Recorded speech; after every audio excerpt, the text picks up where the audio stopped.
Khofifah Indar Parawansa, di tengah tarikan Anies Baswedan, dan Prabowo Subianto. Pak Cikyan, kali ini mau mencoba melihat adanya upaya pendekatan kubu lawan Anies, pada Khofifah Indar Parawansa. Sebelum Pak Cik bicara lebih jauh tentang ini, jangan lupa mohon bantuan para sobat Anies di seluruh Nusantara, untuk subscribe dan masukannya pada channel ini, agar perjuangan mendukung Anies ini semakin menggelora. Pertemuan malam ini, Pak? Jadi begini, waktu beberapa bulan yang lalu saya diterima Ibu Gubernur di kediaman beliau dan dijamu, dijamu makan. Saya kali ini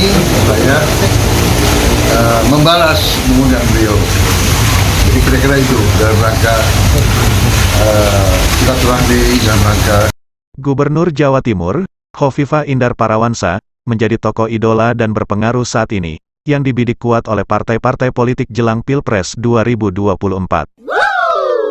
Sepertinya Pak Prabowo sudah makin aktif bergerilya menjelang Pilpres 2024, mulai dari bertemu dengan Gibran, lalu bersenda gurau dengan cucunya Jokowi, kemudian bertemu Bobi mantunya Jokowi dalam rangka agar lebih dekat dengan sang presiden dan relawannya, sampai akhirnya yang terbaru di tanggal 13 Februari lalu, bertemu dengan Khofifah Indar Parawansa di Jawa Timur, sebagai bagian mencoba menggait hatinya agar mau menjadi pendamping di Pilpres 2024.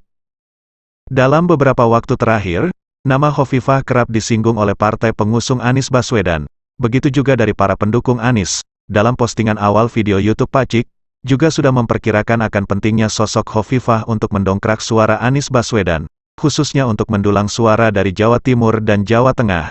Fenomena sosok Khofifah ini, ternyata lambat laut diperhitungkan juga oleh kubu Prabowo.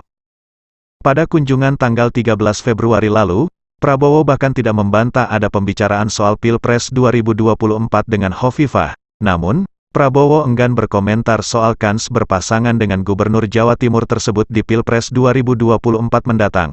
Namun sudah bisa Pak Cik duga, pastinya Prabowo ngebet untuk menarik Khofifah jadi pendampingnya untuk mengalahkan pamor Anies Baswedan. Adanya koalisi Gerindra dan PKB, sudah memperlihatkan bahwa adanya upaya menarik Khofifah dalam kubu yang sama untuk memenangkan pertarungan Pilpres 2024. Sebelum itu, Nasdem sudah membicarakan nama Khofifah sebagai sosok yang memiliki kans untuk mendampingi Anies Baswedan di Pilpres 2024 mendatang. Bahkan Ketua Dewan Pimpinan Pusat, DPP, Partai Nasdem Effendi Hoiri alias Gus Coy mengatakan secara gamblang bahwa Khofifah lebih berpengalaman dibanding Ketua Umum Partai Demokrat Agus Harimurti Yudhoyono.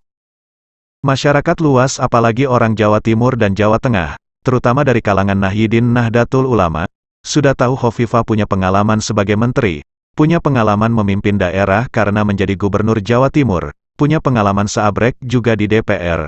Sosok Khofifah ini bahkan menjadi panutan Muslimah Nahdlatul Ulama di seluruh Indonesia.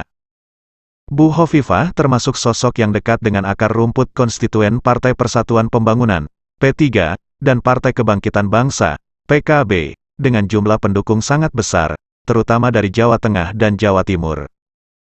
Jadi siapa yang bisa narik Bu Khofifah, maka dialah yang kemungkinan besar akan jadi pemenang Pilpres 2024. Semoga Bu Khofifah tidak lepas dari bidikan partai pengusung Anies Baswedan, dan Bu Khofifah bersedia berpasangan dengan Anies Rashid Baswedan. Mari kita doakan bersama, semoga Anies bisa memimpin negeri ini untuk tahun 2024 nanti.